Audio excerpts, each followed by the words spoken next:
Jai Hind everyone. Today I will be giving you a lecture on Hadoop ecosystem and Yarn. So this is the third topic of big data that we will be studying today. So these are the contents of my topic. First one is Hadoop ecosystem, Yarn, or as we know it as yet another resource negotiator. Third one is difference between Hadoop 1.0 and 2.0. Then Hadoop schedulers and types of schedulers.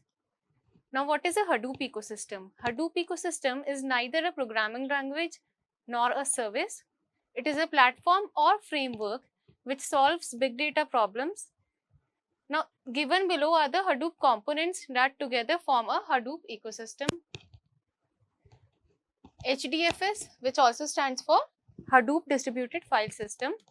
Yarn, or yet another resource negotiator. Then MapReduce, which is used for data pre-processing using programming. Spark. Spark is in-memory data processing. Then comes Pig or Hive. Data processing is done using query like SQL. Then comes HBase. HBase is a NoSQL database. Now, Mahout or Spark MLib is a part of machine learning.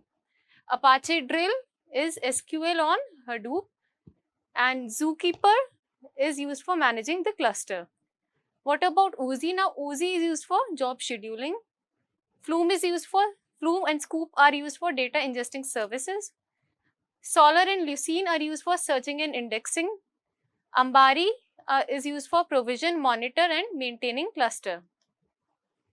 Now, you can see the figure and identify yourself that Apache HBase has an icon of a dolphin.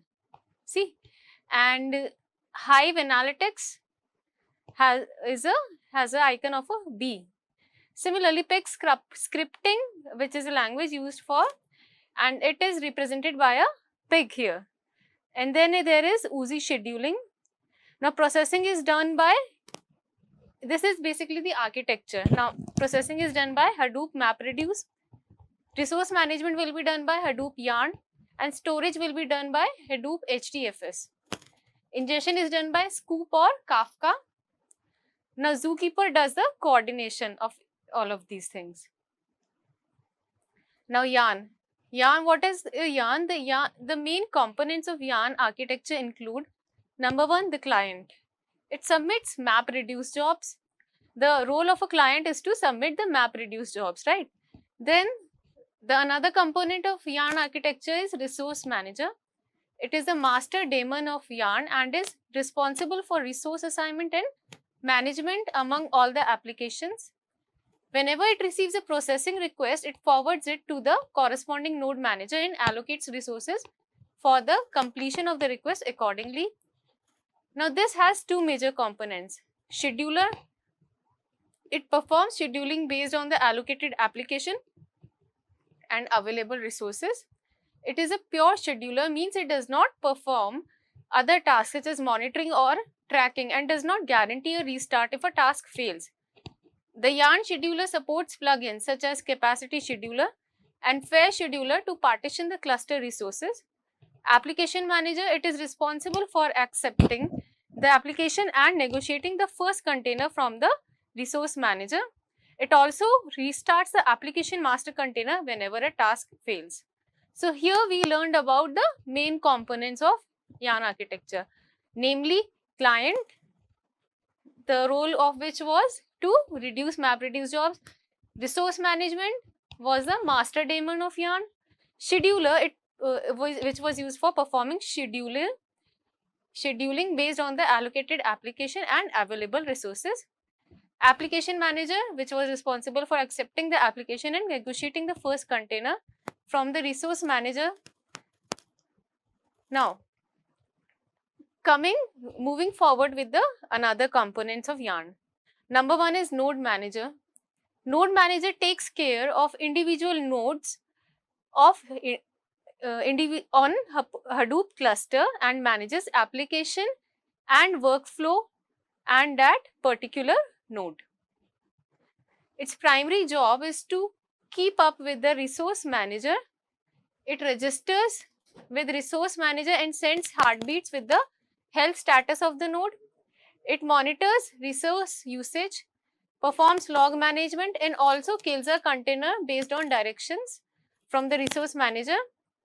It is also responsible for creating the container process and start it on the request of application master. Now moving forward to the application master. An application is a single job submitted to a framework. The application master is responsible for negotiating resources for the resource manager, tracking the status and monitoring the progress of a single application. The application master requests the container from the node manager by sending a container launch context, which includes everything an application needs to run. Once the application is started, it sends the health report to the resource manager from time to time. Now, container is a collection of physical resources such as RAM, CPU cores, and disk on a single node. The containers are invoked by container launch context, which is a record that contains information such as environment variables, security tokens, and dependencies. So basically, what we can see that these are the main components included of yarn: client, resource manager, scheduler, which was used for performing scheduling based on the allocated application and the available resources, application manager, which was responsible for accepting the application and negotiating the first container from the resource manager. It also restarts the application master container if a task fails. Now, the role of node manager was to take care of individual nodes. Whenever there is a Hadoop cluster, there are individual nodes and every node has to be taken care of. That can be used to manage application and workflow in that particular node. The primary job will be to keep up with the resource manager. It registers with the resource manager and sends heartbeats with the health status of the node. Application master, what will application master do? Application will be basically a single job submitted to framework. The application master will be responsible for negotiating resources with the resource manager. It will track the status and monitoring progress of a single application.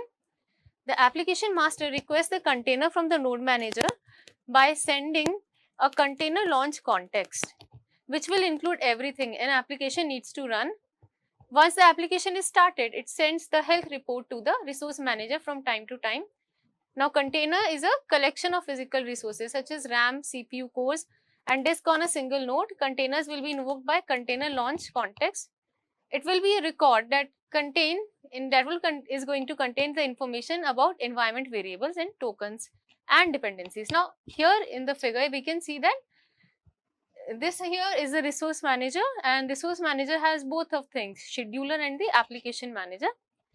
Now, here client is requesting for a resource to the resource manager. Now, scheduler will make sure that the client is provided with the requested resource respectively, right? Now, this is your master node. As I told you, what was the role of master node? Master node had to do what? To take care of all the Hadoop cluster nodes. Now, here you can see that there are 3 worker nodes, right? Now, a single worker node contains these parts: the data node, which will contain the file block; the node manager, which will contain the application master, and this here you can see is the application submission process goes on, resource allocations and status goes on, and task assignment and status go on. Now, yarn. What is the basic role of fundamental duties of yarn? These are when the client submits an application, right? The resource manager allocates a container to start the application manager. The application manager registers itself with the resource manager. The application manager negotiates containers from the resource manager. The application manager notifies the node manager to launch containers. Application code is executed in the container. Client contacts resource manager or application manager to monitor application's status. Once the processing is complete, the application manager unregisters with the resource manager. Now, here we can see that this is the difference between your yarn and MapReduce. Now, one of them supports MapReduce processing model only, but it does not support any non-MapReduce models, right? Whereas the other one allows to work in MapReduce as well as other distributed computing models like Spark, HAMA, Graph, Message Passing Interface, MPI and HBase coprocessors. MR does both, right? MapReducing does both processing as well as the cluster resource management. Yarn or yet another resource negotiator does cluster resource management and processing is done using different processing models. It has a limited scaling of nodes, limited to only 4000 nodes per cluster, whereas it has a better scalability, which can be scalable up to 10,000 nodes per cluster. The first one works on concept of slots.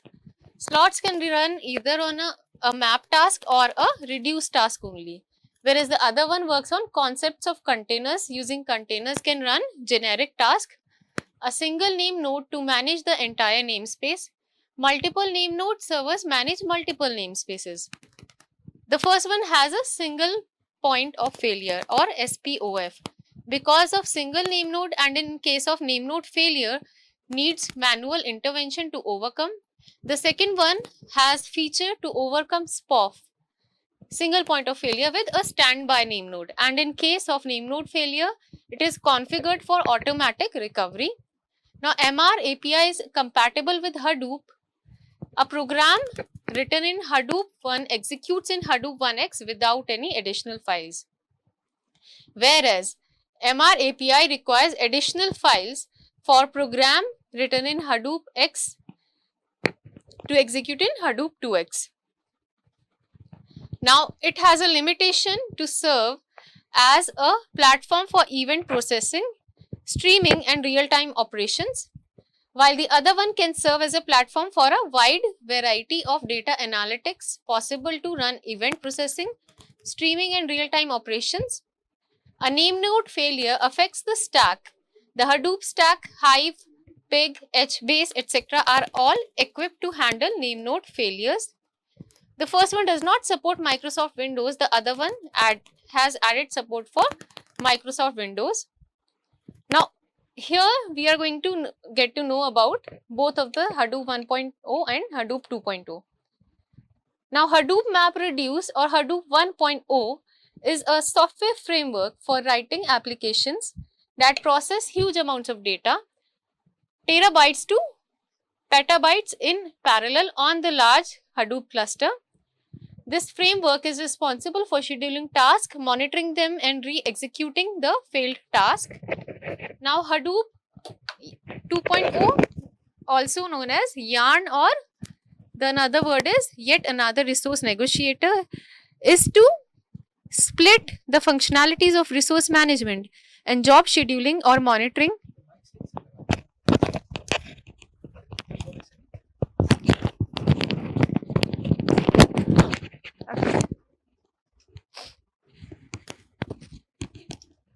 Now Hadoop 2.0, also known as yet another resource negotiator, is to split functionalities of resource management and job scheduling or monitoring into separate daemons that are resource manager, application master and node manager. Now resource manager is again a main node in the processing department. It receives the processing request and then passes the parts of request to corresponding node managers accordingly, where the actual processing takes place. The resource manager has two main components, data schedulers and application manager. Now, node managers are installed on every data node. It is responsible for execution of tasks on every single data node. Application master negotiates resources from the resource manager and works with the node manager in order to execute and monitor the task. Now, let's know some details about the Hadoop schedulers. The schedulers in Yarn is totally dedicated to scheduling the jobs It cannot track the status of the application. On the basis of required resources, the scheduler performs, or we can say schedule the jobs. These schedulers are actually a kind of algorithm we use to schedule tasks in a Hadoop cluster when we receive requests from a different clients. A job queue is nothing but the collection of various tasks that we have received from our various clients. The tasks are available in the queue and we need to schedule this task on the basis of our requirements. Now, these are the type of schedulers that I have been telling you about. The FIFO scheduler, now there is fair scheduler, and then there is a capacity scheduler. Now, this is the job queue. Suppose the task 1 comes in first in the queue, then task 2 will be executed after task 1 because it came before task 1. See, that is how scheduling happens. Either it can be on the basis of first in, first out, which job came first, right? Or it can be on the basis of fair scheduler, like which task needs more time to execute, or which is more relevant according to its importance, then it will be a fair scheduler. Now, capacity scheduler will be scheduling jobs in reference of the capacity of the task, how much capacity a task has. Now, types of Hadoop schedulers, let's study in detail about them. The first one is FIFO scheduler. Now, this is also called the default scheduler which we use in Hadoop. The tasks are placed in a queue and the tasks are performed in the submission order, right? As first in, first out, as the name suggests, the task which came first will be executed first. Now, in this method, once the job is scheduled, no intervention is allowed. So, sometimes the high priority process has to wait for a long time since the priority of the task does not matter in this method. Now, advantage of this type of scheduler is that there is no need for configuration. First come, first serve. Whichever task comes first will be scheduled first. Simple to execute. It's a very simple scheduler. Now, disadvantages, it has its own disadvantage, but because priority of the task doesn't matter, it may be possible that the task which came with the job which came before later may be of high priority. It needed attention first, but since it is a first come first serve basis, so it won't be given time to execute. So, high priority jobs needs to wait, not suitable for shared cluster. Now, capacity scheduler. In capacity scheduler, we have multiple job queues for scheduling our task. In capacity scheduler, corresponding for each job queue, we provide some slots or cluster resources for performing job operation. Each job queue has its own slots to perform its task. In case we have task to perform in only one queue, then the task of that queue can access the slots of other queues also, as they are free to use. And when the new task enters to some other queue, then jobs in running in its own slots of the cluster are replaced by its own job. What is the advantage of this kind of scheduler? It is that it is best for working with multiple clients or priority jobs in a Hadoop cluster, as well as it maximizes throughput in the Hadoop cluster. Now, it has these two disadvantages. The first one is that it is very complicated in comparison to the FIFO scheduler, and it is not easy to configure for everyone, right? Now, the third kind of scheduler is the fair scheduler, which is very much similar to that of the capacity scheduler, but the priority of the job is kept in consideration.